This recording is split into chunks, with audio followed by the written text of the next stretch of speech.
Osamis mga kol. Ayan. Panggil, Bay Braids. Ayan o. Then, doing Osamis.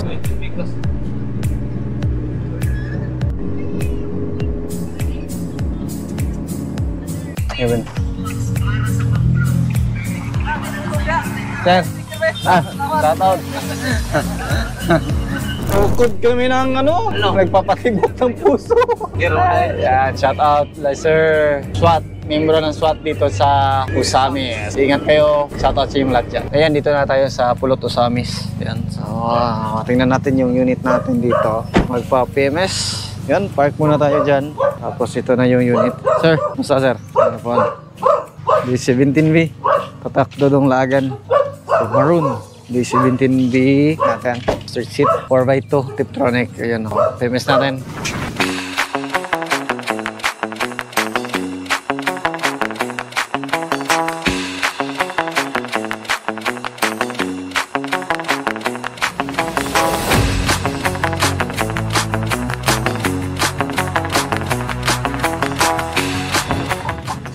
Cleaning tayo ng total body. Yan. So, siguro na mag 1 year.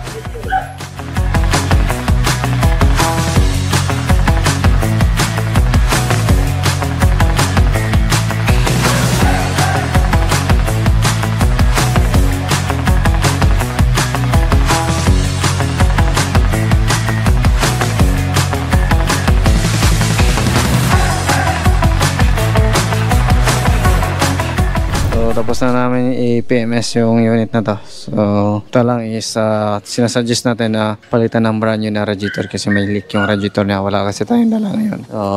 May request sila. Titingnan natin kung may available pa sa shop natin sa Davao. Yan. So, after nito, uwian muna. Mag-PMS dyan, sir. Lipat tayo sa kabilang area. Walang tatsa.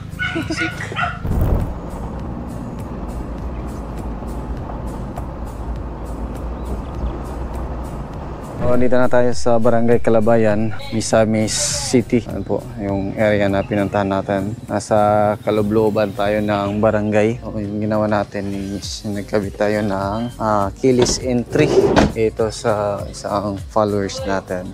So goods na. So shoutout kay Call Jack Range sa tulong sa amin na solve yung problema namin. Ayan yung mga boys dito. Ayan yung ginagawa namin. Buti hindi kami nag-trouble. Solve agad. Next target namin ito is Lopez Haina kay Mats Mechanic. Sana makapag-picture tayo sa mga sikat na vlogger. Picture lang para baka tayo ba? Maambunan sa kanilang buwinas. Utog ka na. Malapit na.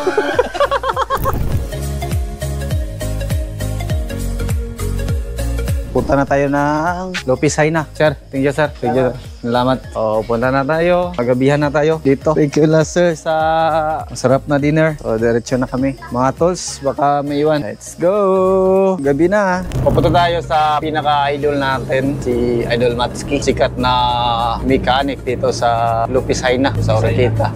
Punta tayo dun sa area niya. Sana makahabol tayo kasi anong oras na? Alas 6:55 na in the evening. Sana mag-overtime sila ngayon para maabutan natin. Kasi Saturday ngayon, sa pagkalan ko, pag Saturday, tagasahod yun ng mga tauhan eh. So, let's go! Zero. Shout out, sir. Yan si Zero. Pare, pare. Shout out, sir.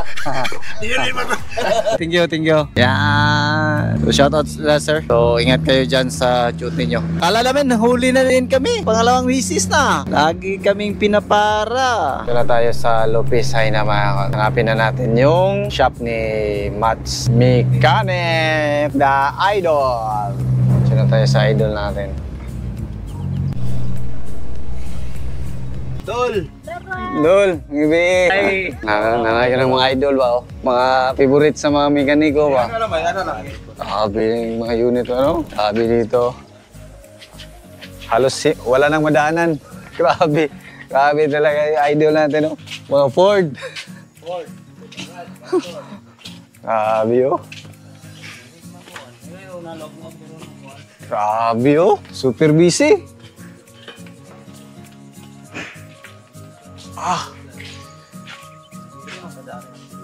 Grabe. Iba talaga pag super galing mga kol. Grabe. Strada. Oh,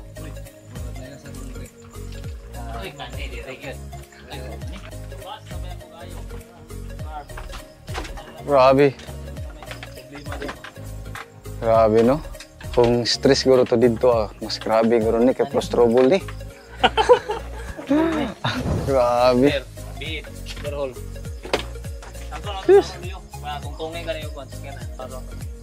Grabe. Pero naghanakaw. Ano mo rin ng mekaniko. So, dito tayo ngayon sa shop ni Idol Mats Mechanic. Grabe ang daming unit. So, ito yung mga nakita natin kagabi. Ito aming unit. Halos hindi na makagalaw lahat ng sasakyan dito. Daming mga tinatrabaho dito. Overhauling, transmission. Ayan. So, meron pang LC dito. Grabe.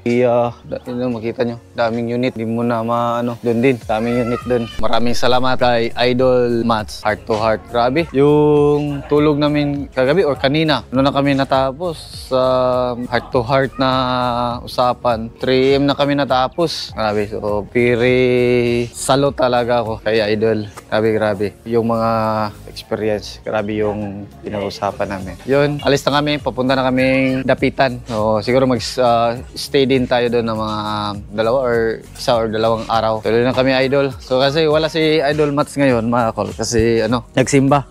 Tayong Dapitan, mga kol. Ayan. So, thank you kay Sir Idol Mats Mechanic. Grabe yung namin. Halos hindi na kami natulog grabe. 3 AM na kami natapos heart to heart talk. Very saludo tayo kay Idol Mats Mechanic. Napaka down to earth ba, no? Napaka humble. So, grabe talaga. Feel ko talaga yung yung mga pinagdaanan din ba. Pero kung ano yung mga pinagdaanan ko, mas grabe yung sa kanya. Grabe. Hindi ko ba imagine ba na dati naisip ko na grabe yung pinagdaanan ko ba bago ako na ganito merong negosyo, pero yung sa kanya grabe. Kaya super saludo ako sa iyo, Idol Man. Sa lahat ng mga mekaniko, idol ka talaga. Siguro hindi nila alam yung mga pinagdaanan mo, pero kung ano yung makikita nyo sa mga video niya. I don't ever slow up, no I don't take shit. I got no love for the fakeness. If you wanna play tough and wanna hate this, I'll always show up. I don't ever slow up, no I don't take shit. I got no love for the fakeness. If you wanna play tough and wanna hate this, I'll always show up and make a statement. I don't ever slow up, no I don't take shit. I got no love for the fakeness. If you wanna play tough and wanna hate this, I'll always show up and make a statement. Everything I do so instinctive and so passionate. Every word I move so descriptive like an adjective. I got a vendetta against people who patented being negative when you should be getting after it. I got facts over tracks, this and that. Spitting slow, spitting fast. I could roast, I could gas. Think I'm okay at last, but I don't know if that can erase all the past. And the pettiness, a reflection of the emptiness. Hilarious, you think you're worth my time, you're delirious. Mysterious, because you hide behind a fake exterior. Inferior, you know I'll always be a bit superior. Get off of me, this ain't no humble brag. I want you to hear words, you can say them back. I want you to feel free from the chains at last, and to believe in what you got, it was built to last, yeah. Now that I've been put through hell, I never got anyone's help. I had to do it all myself.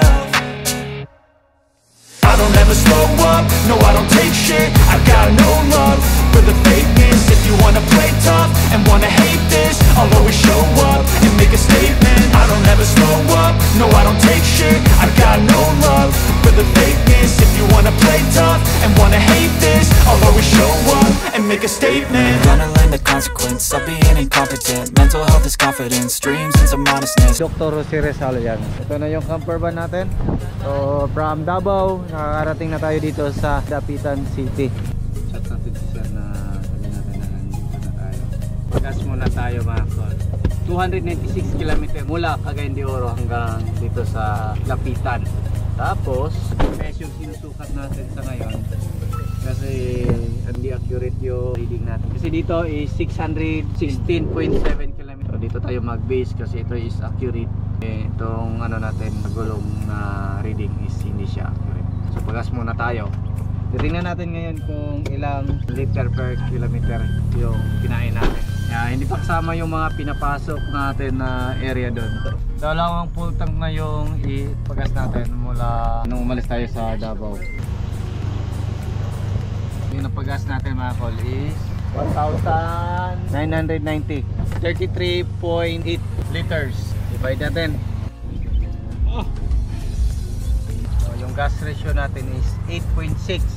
Pero hindi natin na-record yung nagpunta tayo sa from Tubod, Lanao going sa Kapatagan. Round trip yun eh. So hindi natin yun na isama dito. So yan po yung ratio ngayon, 8.6. Naka-aircon din, akyatan. Siguro pare-pareho lang kasi may mga ano tayo na hindi na-record.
Time check is 5:13 in the afternoon. So dito tayo ngayon sa R3 Auto Supplies and Auto Services dito sa Dapitan City. Galing na kaming Daka kanina. Kasama si Manny!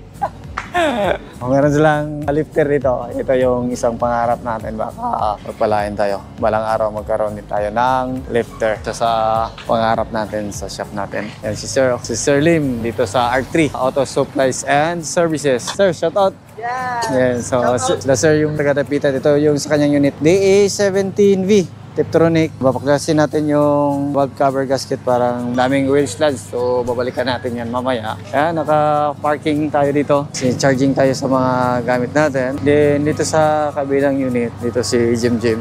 Ginawa niya is mag-transfer ng yung sa AGS na wire. Yung dito, ilipat niya para yung triggering is dito na sa driver side. Ayan. On the A17V, then magdagdag tayo ng AGS oil kasi baba sa level yung AGS. Yung unit ni Sir Lim, DE64W Samurai Edition. Naka 16 inches yung kanyang mag wheels. Ayan o. Then dito meron tayong DE17V na 4x2 pinset. Ayan. From KMGL. Ayan, shout out Call Kim. Ito, unit po dito sa Dapitan. D17V, KMGL, Surplus. Ayan, shout out Call. Ayan, ito yung kanyang unit. So, naka-mag wheels, naka-bumper sa likuran. Tingnan natin kung ano yung pa-change oil pala to. Kasi nung nakuha niya sa Colchem is 5 months na, hindi pa na-change oil nila ma'am. Change oil natin, yan yung gagawin nito mga unit. Baka mamaya meron pa ang darating na mga unit dito. Ayan, so laki ng space dito. Grabe. So, ito yung balak namin dito is baka every 2 months or 3 months, iikot tayo ng Mindanao para mag-PMS sa mga gusto magpa-PMS na meron ng mga unit. Yan yung gagawin natin. Ito yung valve cover. Uwi na sila, sir. Bye-bye. Bye-bye. Thank you, sir. Ma'am, thank you, ma'am. Teste muna namin yung Samurai Edition na unit. Time check is 10:35 in the evening, October 27. Try natin na mag-book ng ticket papuntang Dumaguete ngayon. Kasi may fast cut mamaya at 2 AM. Sadly, wala pa kami masyadong tulog mula kagabi. Tapos medyo busy kanina. Sana makabook tayo. Then dito na tayo sa van natin matulog. Para bukas is nasa Dumaguete na po tayo. Ito na tayo sa port mga kod. Fast cut po yung sasakyan natin ngayon. Book tayo para mamaya 2 AM para bukas na umaga is na ito na tayo. Or nandun na tayo sa Dumaguete. Sir, thank you. Maraming salamat sa pag-welcome din. Tapos next baka mano namin yung mga scheduling. Chat namin kayo pag para diretso na lang. Hi, sir.